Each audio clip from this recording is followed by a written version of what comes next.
Mais pour commencer, instant nostalgie pour le célèbre réalisateur d'Amélie Poulain. Et vous ne le savez peut-être pas, mais Jean-Pierre Jeunet a étudié à Nancy, au lycée Poincaré. Il est revenu aujourd'hui dans les lieux, dans le cadre d'une opération, un artiste à l'école, des instants émouvants bien sûr, mais aussi de belles surprises pour certains. David Bailly avec Jean-Pierre Petit-Cola.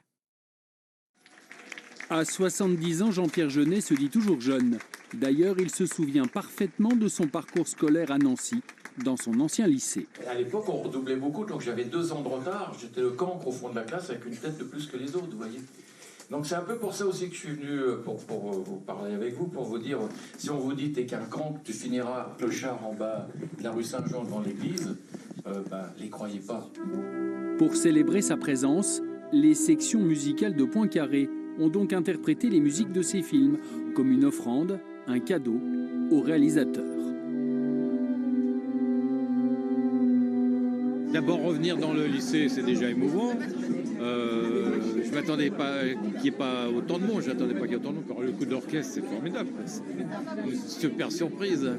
La suite fut une série de questions des élèves de la section cinéma sur sa filmographie, sa vision du 7e art, un échange direct décontracté, parsemé d'anecdotes. J'ai travaillé ici dans des centraux téléphoniques, ici à Nancy. Et donc j'ai acheté tout le matériel, la caméra, le truc, et je suis devenu metteur en scène comme ça. Et c'est un message que j'essaie de faire passer, just do it, faites-le. On se dit que les gens du cinéma sont très abstraits, donc c'est pas des vraies personnes, mais là en fait je pense qu'on a la preuve contraire totale avec ce qu'il nous dit et ce qu'il nous présente et sa simplicité, sa gentillesse. D'emblée, il est très impressionnant, mais en fait au final il est très sympathique. Et on a envie que ça dure plus longtemps pour qu'il nous apprenne encore plus de choses.